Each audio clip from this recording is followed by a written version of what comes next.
jemaat yang dikasihi Tuhan, selamat datang di ibadah online GBI Altar Philadelphia. Sebelum kita memulai ibadah online hari ini, mari kita simak beberapa informasi gereja kita di Good News 28 Juni 2020. Bagi seluruh jemaat Altar Philadelphia yang rindu untuk menabur bagi pekerjaan Tuhan, dapat menyalurkannya melalui rekening berikut ini. Untuk persembahan korban syukur dan perpuluhan, Bapak Ibu Saudara dapat mentransfer ke Bank Permata atas nama GBI Altar Philadelphia di nomor 090 110 9400. Bagi Bapak Ibu Saudara yang telah mentransfer, dapat mengirim bukti transfer ke WhatsApp Bapak atau Ibu Gembala di nomor 0818 083 11253. Untuk diakonia, Bapak Ibu Saudara dapat mentransfer ke Bank BCA atas nama Heni Chandra atau Yovita Widya Indriani di nomor 702 508 3300. Berilah dengan sukacita, sukarela, dan dengan penuh ucapan syukur. Mari ajak anak Bapak Ibu Saudara untuk mengikuti ibadah Star Kids setiap hari Minggu pukul 13.00 waktu Indonesia Barat. Juga ada ibadah The Ignited setiap hari Minggu pukul 15.00 waktu Indonesia Barat. Serta ibadah umum untuk seluruh jemaat Altar Philadelphia yang dilaksanakan setiap hari Minggu pukul 10 pagi melalui YouTube channel masing-masing ibadah beserta link yang akan dibagikan. Jangan lewatkan ibadah online Minggu tanggal 5 Juli 2020 bersama Bapak Gembala, dan ibadah tersebut disertai dengan perjamuan kudus.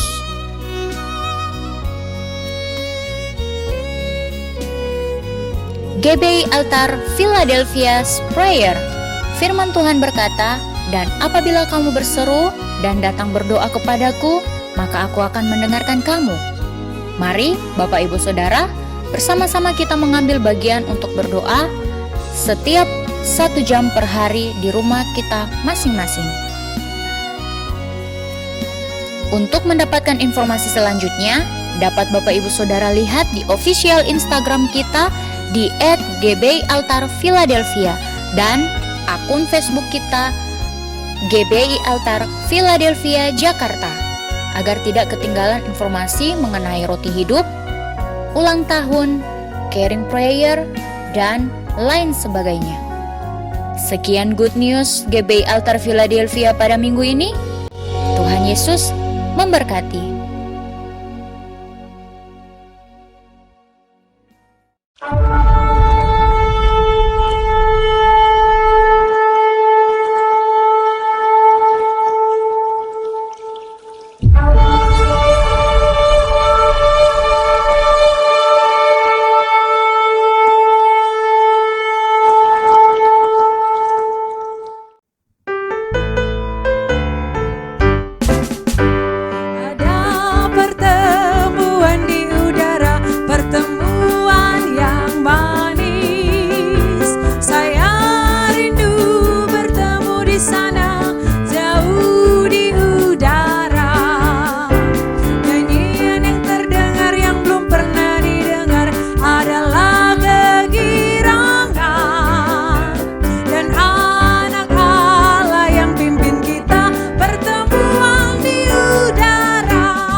Tuhan Allah ya Bapa yang kekal dalam kerajaan surga, Sungguh besar kuasa dan kasih-Mu dalam kehidupan kami Tuhan. Sampai hari ini kami merasakan begitu besarnya kasih Tuhan dalam kehidupan kami. Kalau saat ini Tuhan, kami diberikan kesempatan untuk beribadah, memuji dan memuliakan nama Tuhan. Siapkan hati kami benar-benar Tuhan, memuji dan memuliakan nama Tuhan, mendengarkan firman-Mu, terutama mampukan kami mempraktekkan setiap apa yang kami terima hari ini Tuhan. Kami mau memulaikan acara ibadah kami di hari ini. Dari awal, pertengahan hingga akhir. Kami serahkan di dalam nama Yesus. Amin. Mazmur 8 ayat 2 sampai dengan 10. Demikian firman Tuhan. Ya Tuhan, Tuhan kami, betapa mulianya nama-Mu di seluruh bumi. Keagungan-Mu yang mengatasi langit dinyanyikan dari mulut bayi-bayi dan anak-anak yang menyusu. Telah Kau letakkan dasar kekuatan karena lawan-Mu untuk membungkamkan musuh dan pendendam. Jika aku melihat langit-Mu, buatan jari-Mu, bulan dan bintang-bintang yang Kau tempatkan, apakah manusia sehingga Engkau mengingatnya? Apakah anak manusia sehingga Engkau mengindahkannya? Namun Engkau telah membuatnya hampir sama seperti Allah dan telah memahkotainya dengan kemuliaan dan hormat.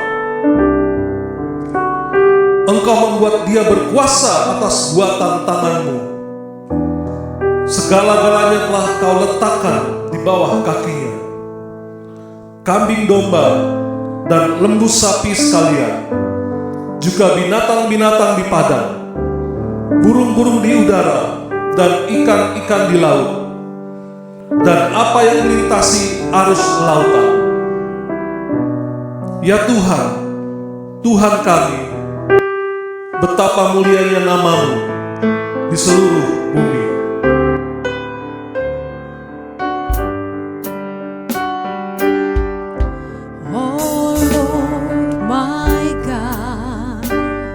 When I'm in awesome wonder, consider all the worlds Thy hands have made. I see the stars, I hear the rolling thunder. Thy power throughout the universe display. Then sings my soul, my Savior God, to Thee. How great Thou art, how great Thou art. Then sings my soul, my Savior God, to Thee. How great Thou art, how great Thou art.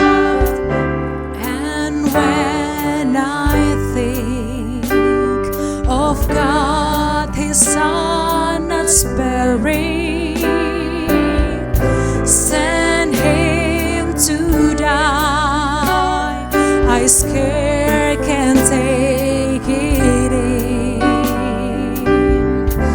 That on the cross my burden gladly bearing, He bled and died to take away my sin. Then sings my soul, my soul, my Savior God, to Thee. How great Thou art, how great Thou art, how great Thou art, how great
Saudaraku, kita tidak tahu kapan Tuhan akan datang menjemput kita.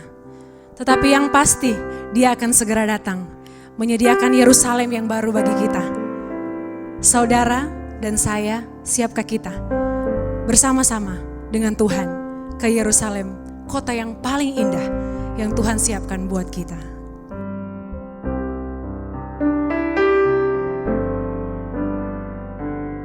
Oh Yerusalem, kota mulia, hatiku rindu ke sana.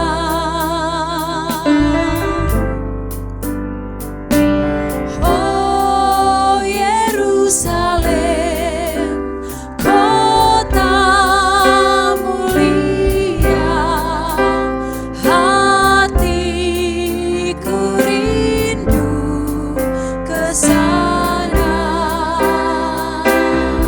Tak lama lagi, tak lama lagi, Tuhanku datanglah.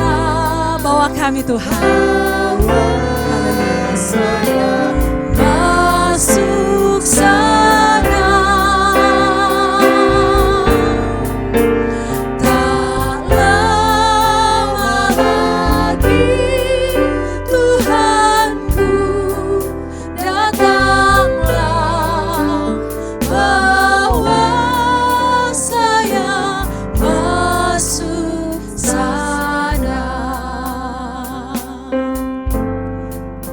Saya dan saudara punya iman yang sama, bersama-sama hidup di kota baru, kota Yerusalem yang paling mulia. Jangan lewatkan sekecil apapun tindakan kita. Jangan sia-siakan setiap apapun yang kita kerjakan untuk menyedihkan hati Tuhan. Tetapi biarlah kita dengan penuh iman melaksanakan tugas kita di dunia ini. Karena kita yakin Tuhan pasti akan mengangkat kita bersama-sama. Berbahagia di kota yang paling mulia, Yerusalem.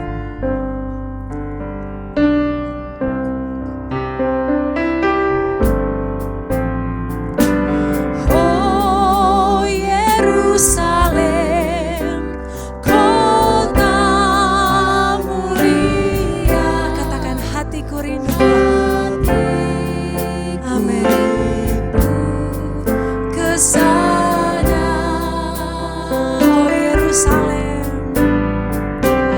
Oh Yerusalem, kota mulia, hatiku rindu ke sana.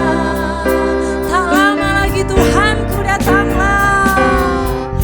Lama lagi Tuhanku datanglah. Bawa saya masuk sana. Tak lama lagi Tuhan datanglah Tuhan. Lama lagi Tuhanku datanglah. Bawa saya masuk sana.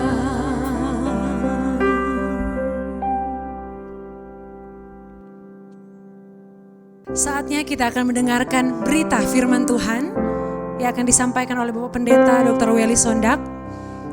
Saya ajak kita semua untuk berdiri. Mari kita satu dalam doa.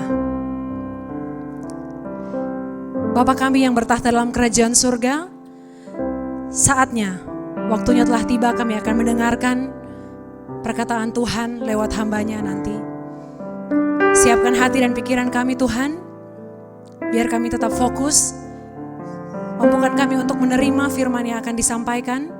Lebih daripada itu, mampukan kami untuk melaksanakan, mempraktekkannya dalam kehidupan kami setiap hari.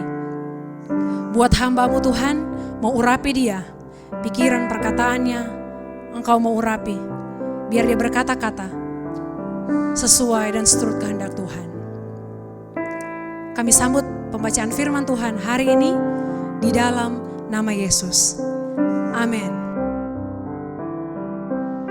Shalom, senang sekali bisa berjumpa kembali lewat ibadah online pada hari ini.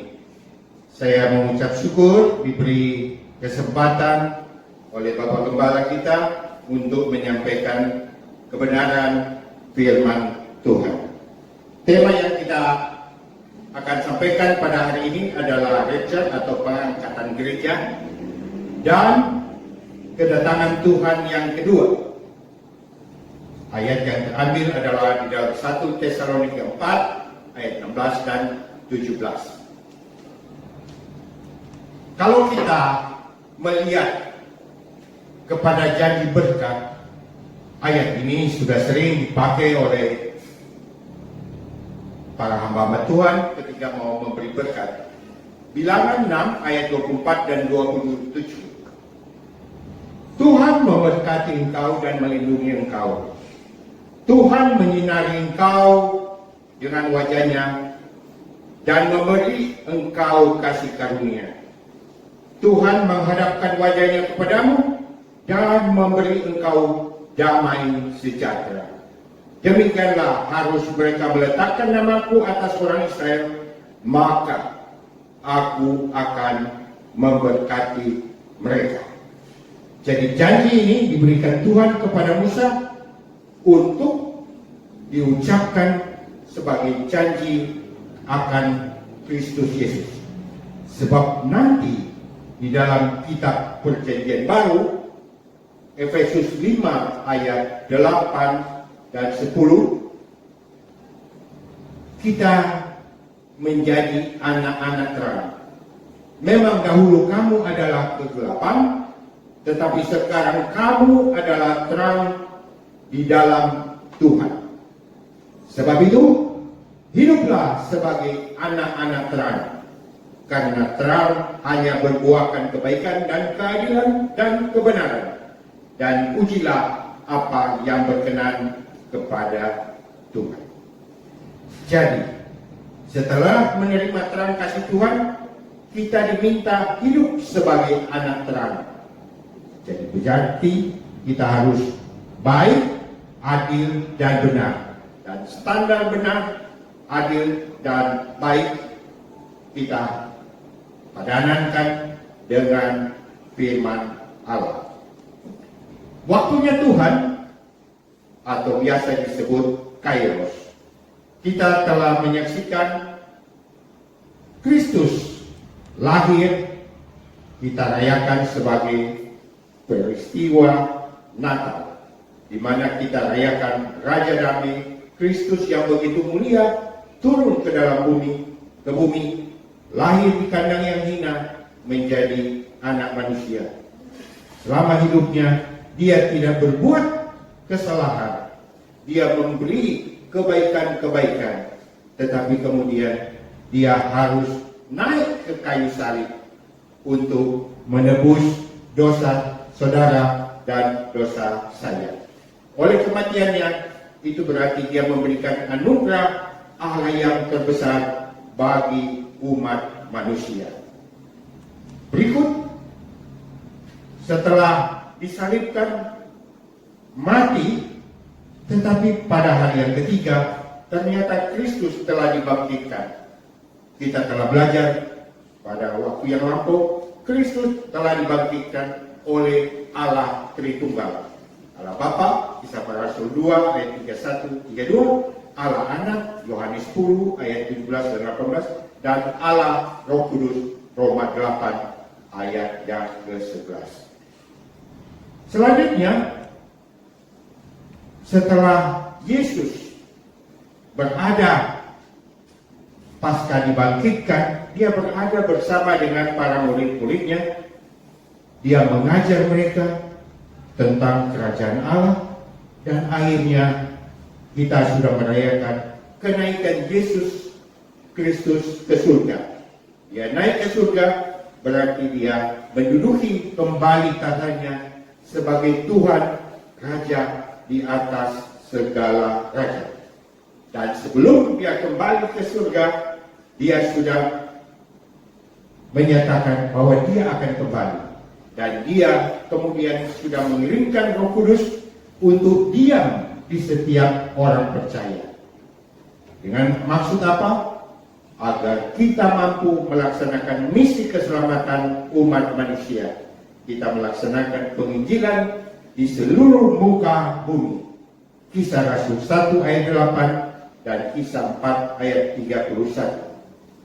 Selain itu, tujuannya Roh Kudus itu adalah untuk mengubah orang percaya supaya mau dipimpin menjalani kehidupan baru yang mencerminkan Raja mereka.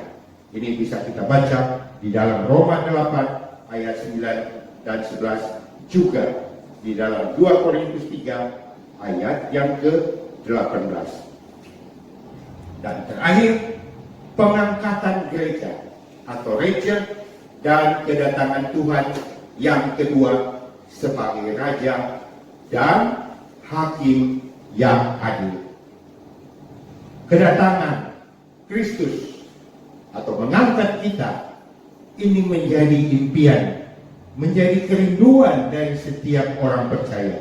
Jadi jangan takut kalau Tuhan datang lalu kita menjadi ketakutan, karena kedatangan Tuhan harusnya atau pengangkatan gereja menjadi sukacita. Di dalam Kisah 1 ayat yang ke-11 dikatakan oleh malaikat itu, "Hai orang-orang Galilea, mengapa kamu berdiri melihat ke langit? Yesus ini yang terangkat ke surga meninggalkan kamu akan datang kembali dengan cara yang sama seperti kamu melihat dia naik ke surga."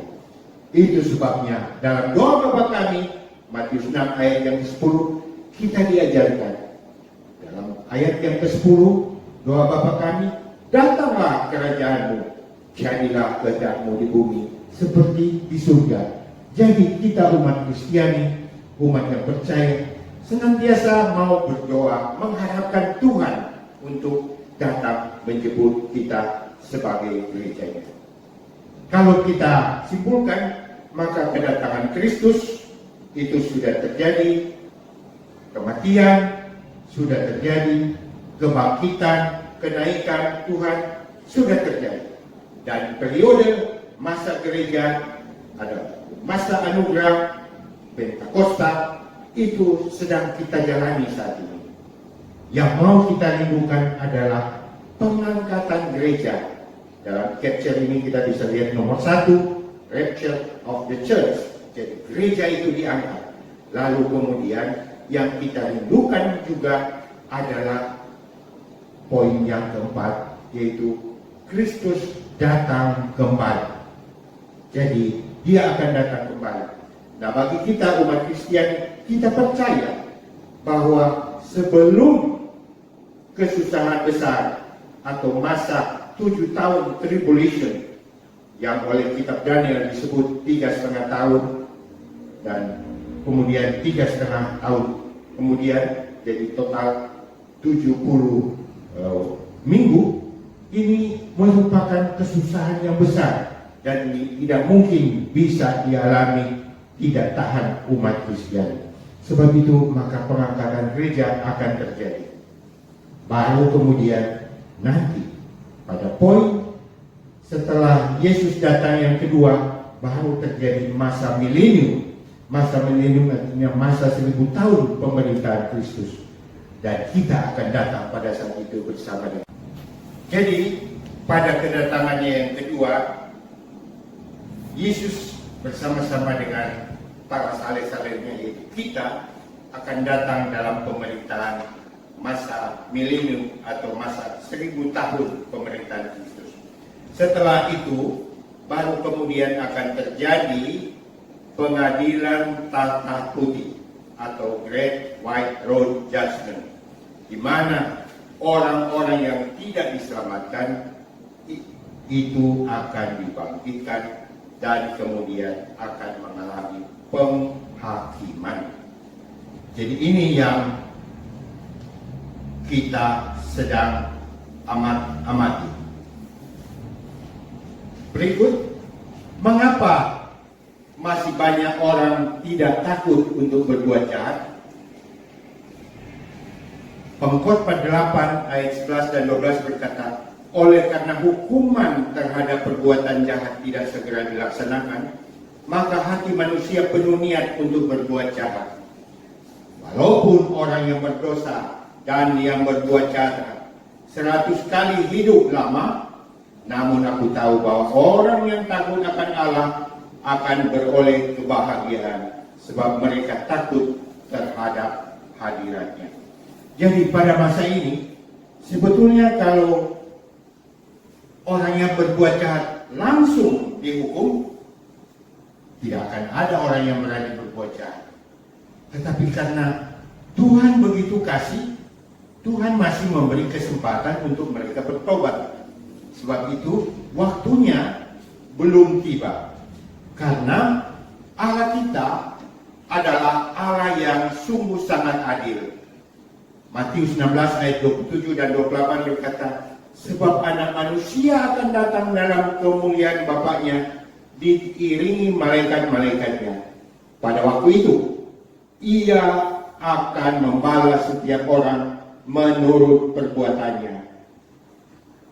Aku berkata kepadamu, sesungguhnya di antara orang yang hadir di sini, ada yang tidak akan mati sebelum mereka melihat Anak Manusia datang sebagai Raja dalam kerajaan.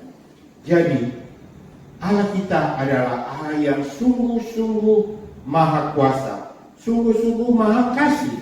Dia masih memberi kita waktu di zaman anugerah ini supaya kita mau bertobat untuk bisa menerima Dia sebagai Tuhan dan Juru Selamat. Sebab ada saatnya Dia akan menuntut kekudusan kita, kebenaran kita, ketaatan kita terhadap kehendak firman-Nya. Rapture atau pengangkatan gereja adalah istilah pengangkatan pertama orang benar. Pengangkatan atau kebangkitan pertama orang benar yang sudah mati ini akan dibangkitkan. Lalu orang benar yang masih hidup juga akan terangkat naik. Lalu kita diberi tubuh kemuliaan Allah dan bertemu dengan Tuhan di udara. Jadi peristiwa rapture ini adalah peristiwa yang sungguh-sungguh sangat kita nantikan. Jadi setiap orang ketika dia menyelesaikan tugasnya di dalam dunia ini, mati, maka kita tahu tubuh terdiri dari tubuh, jiwa, dan roh, maka tubuh itu kembali ke tanah. Tetapi roh dan jiwa kita itu diambil oleh Tuhan, dikumpulkan dalam satu tempat. Di mana ayatnya? Ayatnya yang paling simpel adalah ketika berada di salib, seorang penjahat bilang sama Tuhan, Tuhan, ingatlah jika engkau datang sebagai Raja. Maka Yesus bilang, sekarang pun kamu akan berada dengan aku di Firdaus. Itu berarti kematian di dunia ini tidak semata-mata lalu kehidupannya berhenti. Ada kehidupan lanjutan. Itu sebabnya penjahat di samping Yesus itu jangan dikatakan apa yang dia sudah perbuat untuk Tuhan. Dia justru memiliki satu iman yang besar tentang kerajaan Allah. Kita melihat murid-murid Yesus, kecuali beberapa seperti Yohanes masih ada bersama dengan Yesus. Tetapi di atas kayu salib, penjahat itu melihat Yesus yang sudah tersalib, tapi dia ingat bahwa Yesus akan datang kembali. Kita juga melihat Stefanus sebelum dia ditimpuk dengan batu, dia melihat langit terbuka dan Yesus itu siap untuk menerima roh dan jiwanya. Jadi kebangkitan manusia itu merupakan hal-hal yang sangat kita nantikan. kapan terjadinya rapture? Peristiwa rapture ini kapan terjadi? Kita tidak tahu. Yesus sendiri sebagai anak manusia, dia katakan dia tidak tahu. Maka sangat heran kalau pada saat-saat ini ada yang berkata, oh, karena pernah diramalkan Yesus rapture itu akan datang pada tahun 500, tahun 1000, tahun 1260, 1420, 1533, tapi semuanya tidak terjadi. Yang paling top adalah pendiri dari gereja Advent, yaitu William Miller, 1843. Dia mengatakan bahwa Yesus akan datang lengkap dengan tahunnya 21 Maret 1843, tapi ternyata tidak terjadi. Lalu ada seorang yang bernama Charles Russell, 1873. Ini adalah founder dari Saksi Yehova. Ini juaranya tukang ramalan. Dia pernah meramal akan terjadi 1874, 1914, 1918, 1923, undur lagi 1941, 1956, 1992. Maka kita bisa bilang dia juara ramal.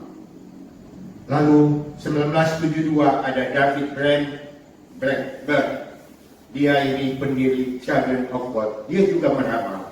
Lalu ada juga pendeta yang sekarang masih berkhotbah di gereja-gereja karismatik, namanya Jeff Hammond. Dia dalam peta zaman meramalkan tahun 1988 bahwa dia menghitung katanya generasi Israel merdeka 1948, berarti tambah 40 tahun, berarti Yesus akan datang 1988. Tidak datang. Lalu diralat lagi menjadi di tahun 2000 menjadi 1996. Diralat lagi menjadi 2030. Jadi orang Korea juga Paul Chung-Yoon-gi pernah meramal juga, lalu tidak terjadi. Dan paling kontroversi adalah pendeta Paulus Tibrata. Dia meramal tahun 2020, lalu dikoreksi tahun Mei 2029.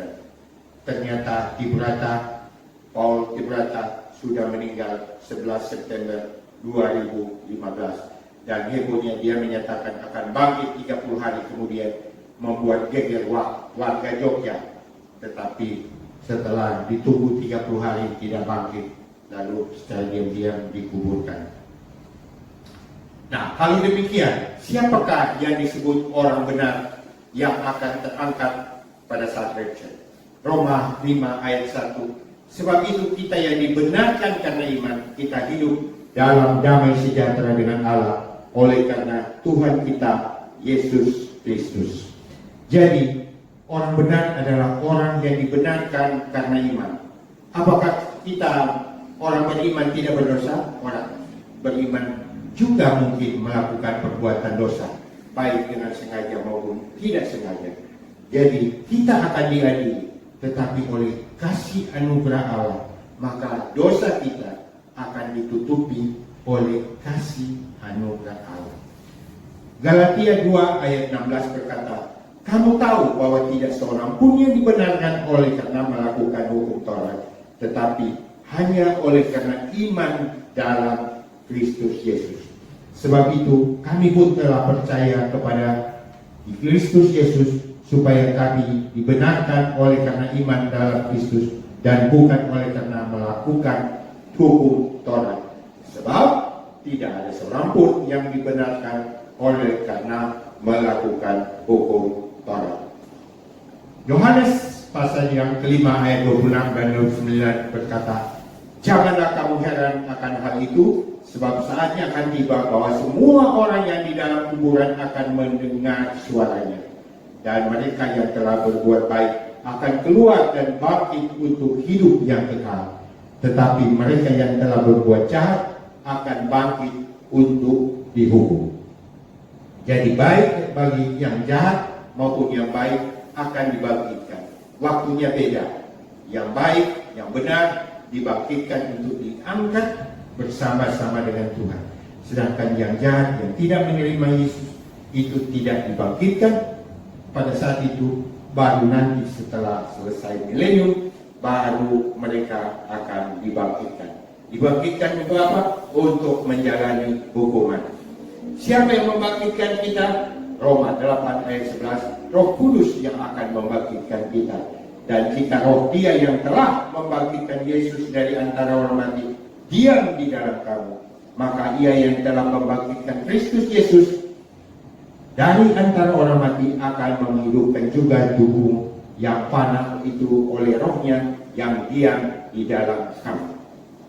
Kapan dibangkitkan atau mengalami pengangkatan gereja? Dengan jelas disebutkan di dalam surat Rasul Paul 1 Tesalonika 4 ayat 16 dan 17. Sebab pada waktu tanda diberi, yaitu pada waktu penghulu malaikat berseru dan sangkakala Allah berbunyi, maka Tuhan sendiri akan turun dari surga dan mereka yang mati dalam Kristus akan lebih dulu bangkit. Sesudah itu kita yang hidup yang masih tinggal akan diangkat bersama-sama dengan mereka dalam awan menyongsong Tuhan di angkasa. Demikianlah kita akan selama-lamanya bersama-sama dengan Tuhan. Jadi jelas, yang percaya kepada Kristus yang sudah mati, bangkitkan, yang masih hidup terangkat, diberi tubuh kemuliaan Allah, lalu diam bersama-sama dengan Kristus. 1 Korintus 15 ayat 51 dan 55. Sesungguhnya aku menyatakan kepadamu suatu rahasia. Kita tidak akan mati semuanya, tetapi kita semuanya akan diubah dalam sekejap mata pada waktu bunyi nafiri yang terakhir. Sebab nafiri akan berbunyi dan orang-orang mati akan dibangkitkan dalam keadaan yang tidak dapat binasa, dan kita semua akan diubah. Karena yang dapat binasa itu harus mengenakan yang tidak dapat binasa, dan yang dapat mati itu harus mengenakan yang tidak dapat mati. Sebab itu dalam ayat yang ke-54, dan sesudah yang dapat binasa ini mengenakan yang tidak dapat binasa, dan yang dapat mati itu mengenakan yang tidak dapat mati, maka akanlah genaplah firman Tuhan yang tertulis, maut telah ditelan dalam kemenangan. Hai maut, di manakah kemenanganmu? Hai maut, di manakah sengatmu? Jadi ini merupakan kerinduan bagi kita dan memberi pengharapan bagi kita bahwa kehidupan tidak berhenti di dunia ini, tetapi kita akan menantikan kedatangan Tuhan. Pertanyaannya, apa yang terjadi dengan orang benar setelah bertemu dengan Tuhan? Apa yang terjadi setelah bertemu dengan Tuhan? Tentunya Yohanes 14 ayat pertama sampai yang ketiga, Tuhan menghibur kita. Janganlah gelisah hatimu, percaya kepada Allah, percayalah juga kepada aku. Di rumah Bapakku banyak tempat tinggal. Jika tidak demikian, tentu aku mengatakannya kepadamu. Sebab aku pergi ke situ untuk apa? Untuk menyediakan tempat bagimu. Dan apabila aku telah pergi ke situ dan telah menyediakan tempat bagimu, aku akan datang kembali dan membawa kamu ke tempatku, supaya di tempat di mana aku berada, kamu pun berada. Itu berarti kita setelah kebangkitan, kita akan ada bersama-sama dengan Bapa surgawi kita. Karena Allah tinggal di surga, ya saya yakin Allah akan membawa kita tinggal bersama dengan Dia. Wahyu 20 ayat 4 sampai 6. Lalu aku melihat tahta-tahta dan orang-orang yang duduk di atasnya. Kepada mereka diserahkan kuasa untuk menghakimi. Aku juga melihat jiwa-jiwa mereka yang telah dipenggal kepalanya karena kesaksian tentang Yesus, dan karena firman Allah yang tidak menyembah binatang itu dan patungnya, dan yang tidak juga menerima tandanya pada dahi dan tangan mereka. Dan mereka hidup kembali dan memerintah sebagai raja bersama-sama dengan Kristus untuk masa 1000 tahun. Jadi kita bersama-sama dengan Kristus bahkan diberi kuasa untuk menghakimi. Banyak orang bertanya, loh orang berdosa kok bisa diberi kuasa untuk menghakimi? Kalau Tuhan sudah menyempurnakan kita dengan kasih anugerahnya, kita bisa hidup kembali dan memerintah sebagai raja bersama-sama dengan Kristus untuk masa 1000 tahun lamanya. Jadi ayat ini tidak berarti bahwa kita disuruh ya asal-asal saja, yang penting akan masuk surga. Tentu ada keadilan daripada Tuhan di mana kita akan ditempatkan. Lalu Wahyu pasal 20 ayat 4 dan 6, tetapi orang-orang mati yang lain tidak bangkit sebelum berakhir masa yang 1000 tahun ini. Inilah kebangkitan pertama. Nah, kebangkitan pertama hanya terjadi bagi orang yang percaya, dan orang yang sudah mati karena percaya kepada Yesus dibangkitkan. Sebab itu Wahyu 20 ayat 6 berkata, berbahagia dan kuruslah ia yang mendapat bagian dalam kebangkitan pertama. Kebangkitan yang kedua tidak berkuasa lagi atas mereka, tetapi mereka akan menjadi imam-imam Allah dan Kristus, dan mereka akan memerintah sebagai raja bersama-sama dengan Dia selama 1000 tahun lamanya. Lalu apa yang terjadi dengan mereka yang tidak dibangkitkan dan masih hidup setelah pengangkatan gereja? Ini yang harus kita cerna. Karena Yohanes 5 ayat 26, 28 dan 29, janganlah kamu heran akan hal itu, sebab saatnya akan tiba bahwa semua orang yang dalam kubur akan mendengar suaranya, dan mereka yang telah berbuat baik akan keluar dan bangkit untuk hidup yang kekal, tetapi mereka yang telah berbuat jahat akan bangkit untuk apa? Untuk dihukum. Nah, kalau dihukum, hukumannya yang kekal sifatnya, maka inilah namanya hukuman yang adil. 2 Tesalonika 1 ayat 6 dan 9, sebab memang adil bagi Allah untuk membalaskan penindasan kepada mereka yang menindas kamu, dan untuk memberikan kelegaan kepada kamu yang ditindas, dan juga kepada kami. Pada waktu Tuhan Yesus dari surga menyatakan dirinya bersama-sama dengan malaikat-malaikatnya dalam kuasanya di dalam api yang bernyala-nyala. Ayat yang ke-8, dan mengadakan pembalasan terhadap mereka yang tidak mau mengenal Allah dan tidak mentaati Injil Yesus Tuhan kita. Mereka ini akan menjalani hukuman kebinasaan selama-lamanya, dijauhkan dari hadirat Tuhan dan dari kemuliaan kekuatannya. Jadi saatnya sekarang mereka yang belum menerima Kristus perlu menyadari akan hal ini. Karena Markus 3 ayat 28 dan 9 berkata, aku berkata kepadamu, semua dosa dan hujat anak manusia akan diampuni. Ya, semua hujat yang mereka ucapkan. Tetapi apabila seorang menghujat Roh Kudus, ia tidak mendapat ampun selama-lamanya, melainkan bersalah karena berbuat dosa kekal.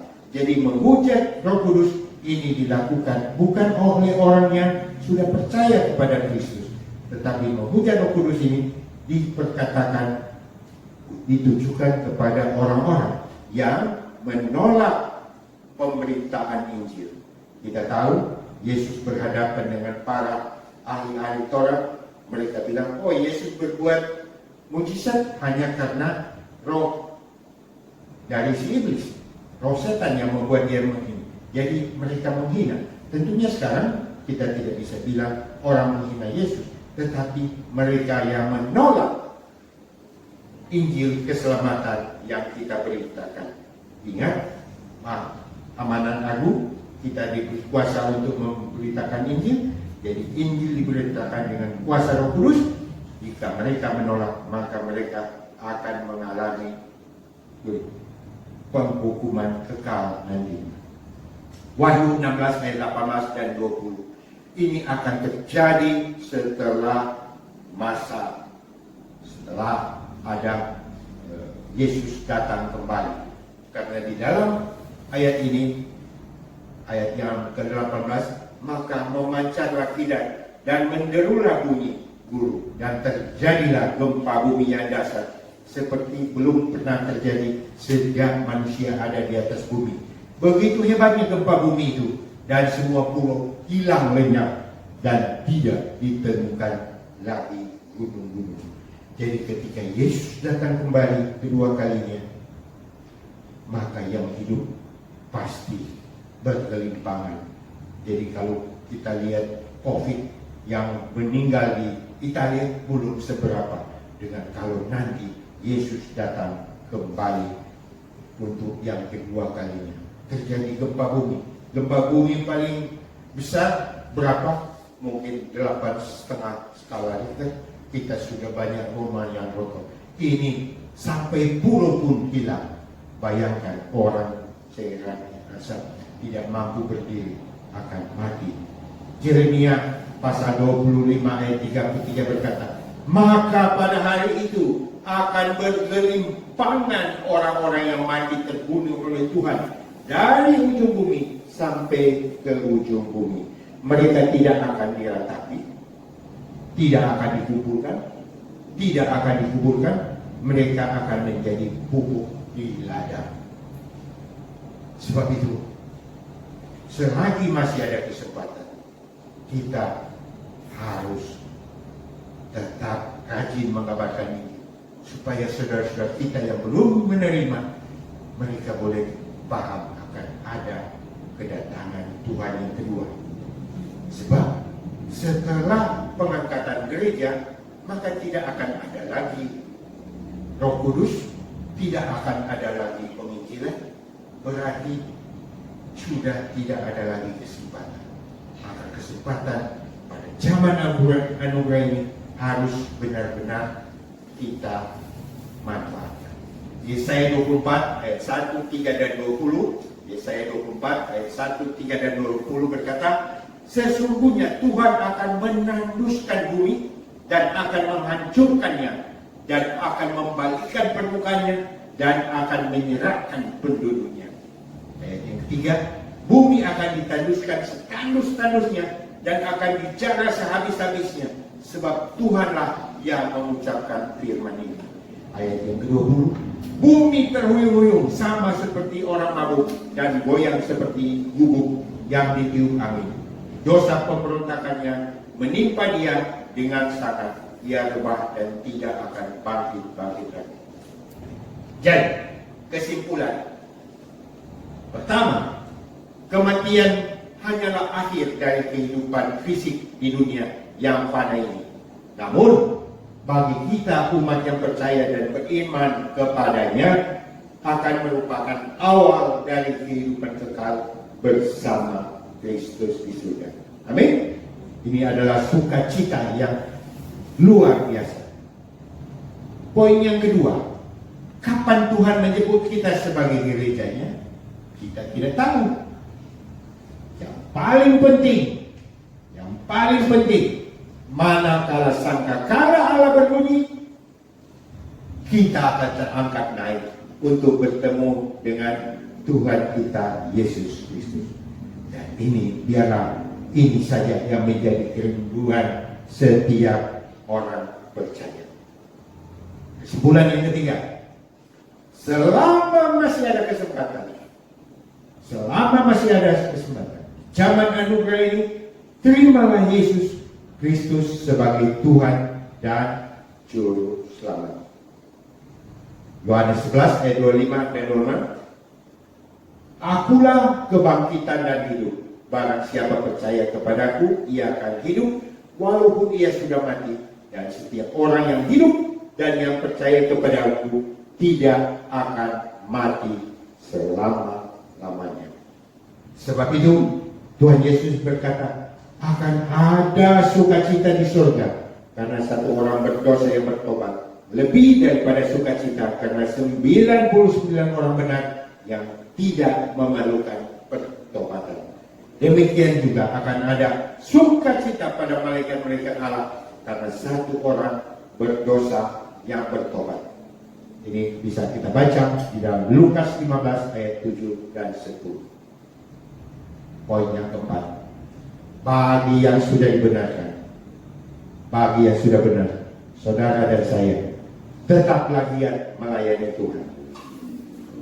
1 Korintus 15 ayat 58 berkata, karena itu saudara-saudaraku yang kekasih, berdirilah teguh, janganlah goyah, dan giatlah selalu dalam pekerjaan Tuhan.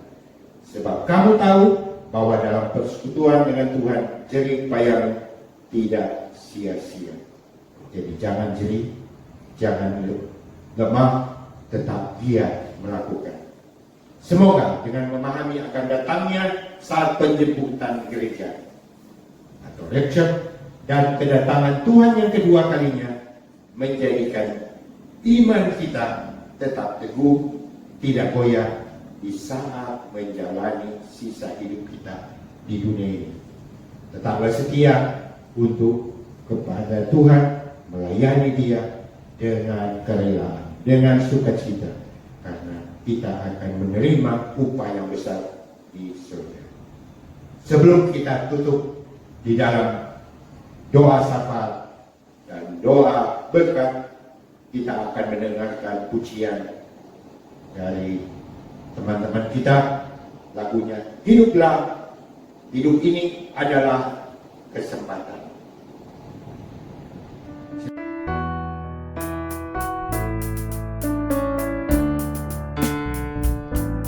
Hidup ini adalah kesempatan.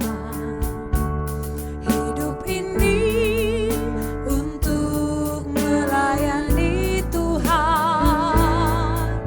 Jangan sia-siakan apa yang Tuhan beri.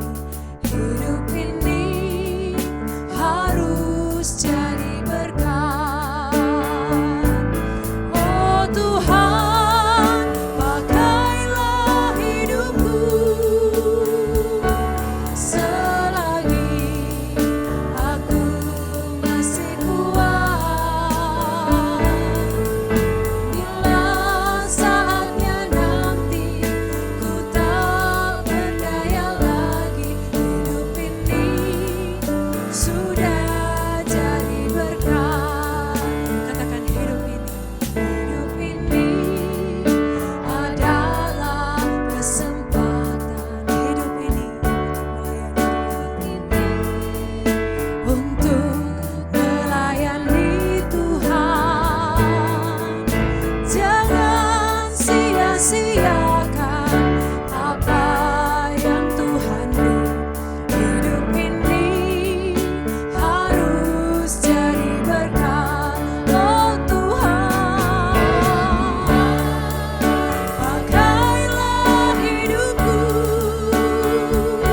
selagi aku masih kuat.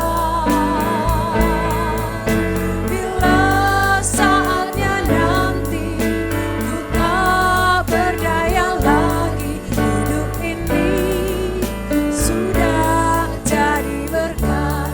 Oh Tuhan, pakailah hidupku selagi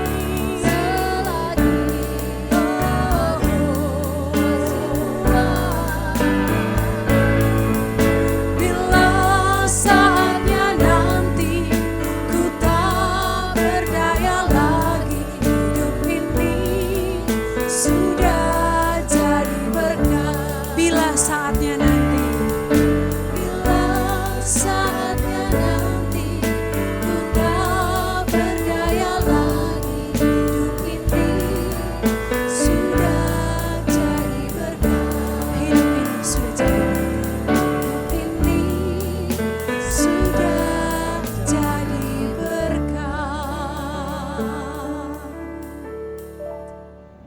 Jemaat dimanapun Anda berada yang menonton video ibadah online ini, saya persilakan kita bangkit berdiri dan kita akan masuk dalam doa syafaat dan doa berkat.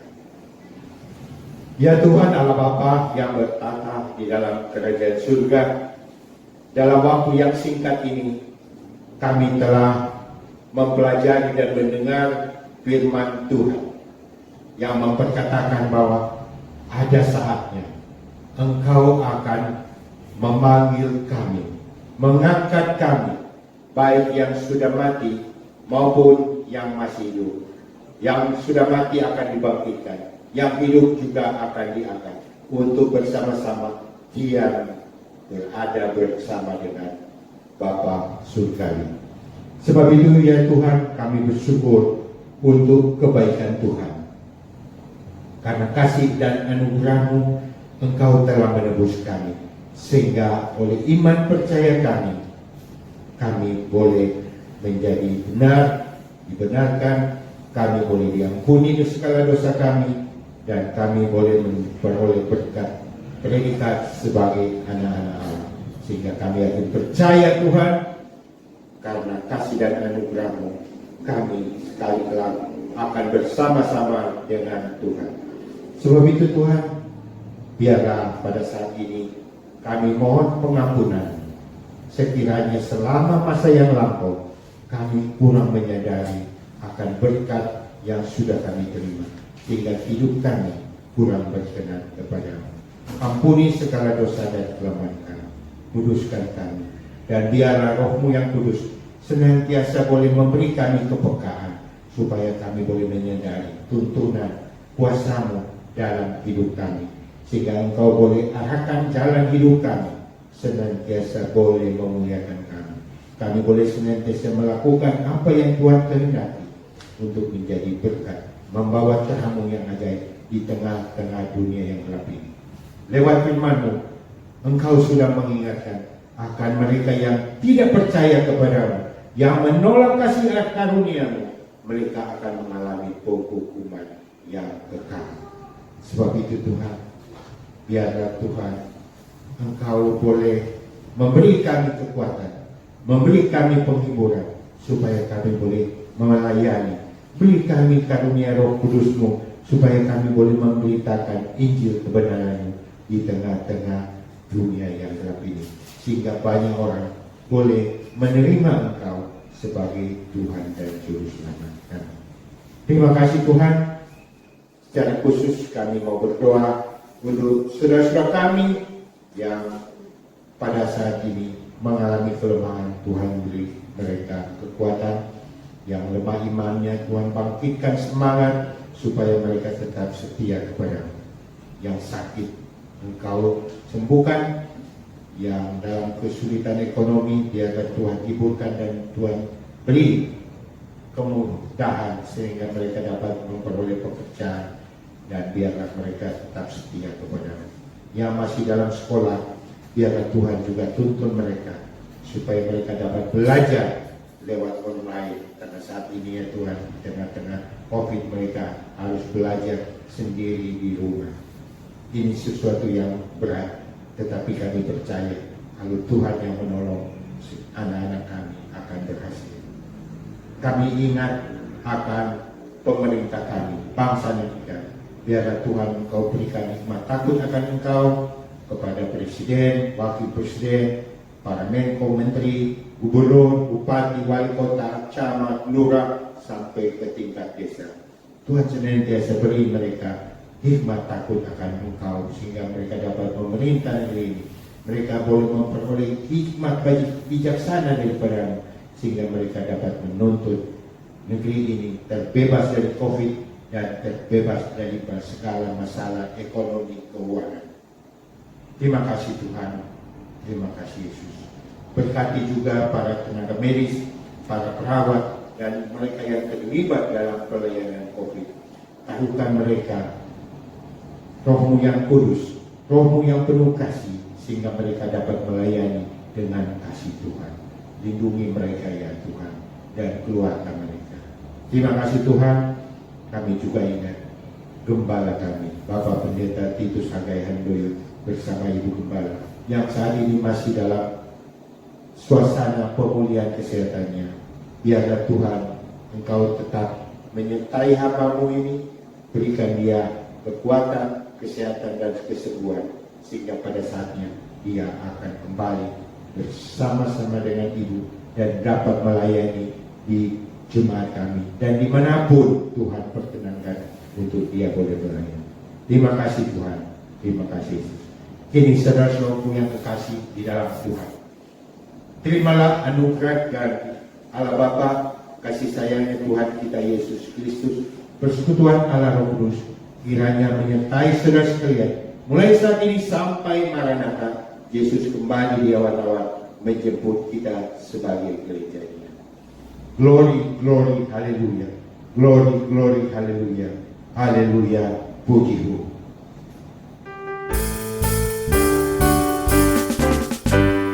Glory, glory, hallelujah. Glory, glory, hallelujah. Glory, glory, hallelujah. Hallelujah, puji-Mu. Glory, glory, glory, hallelujah. Glory, glory, hallelujah.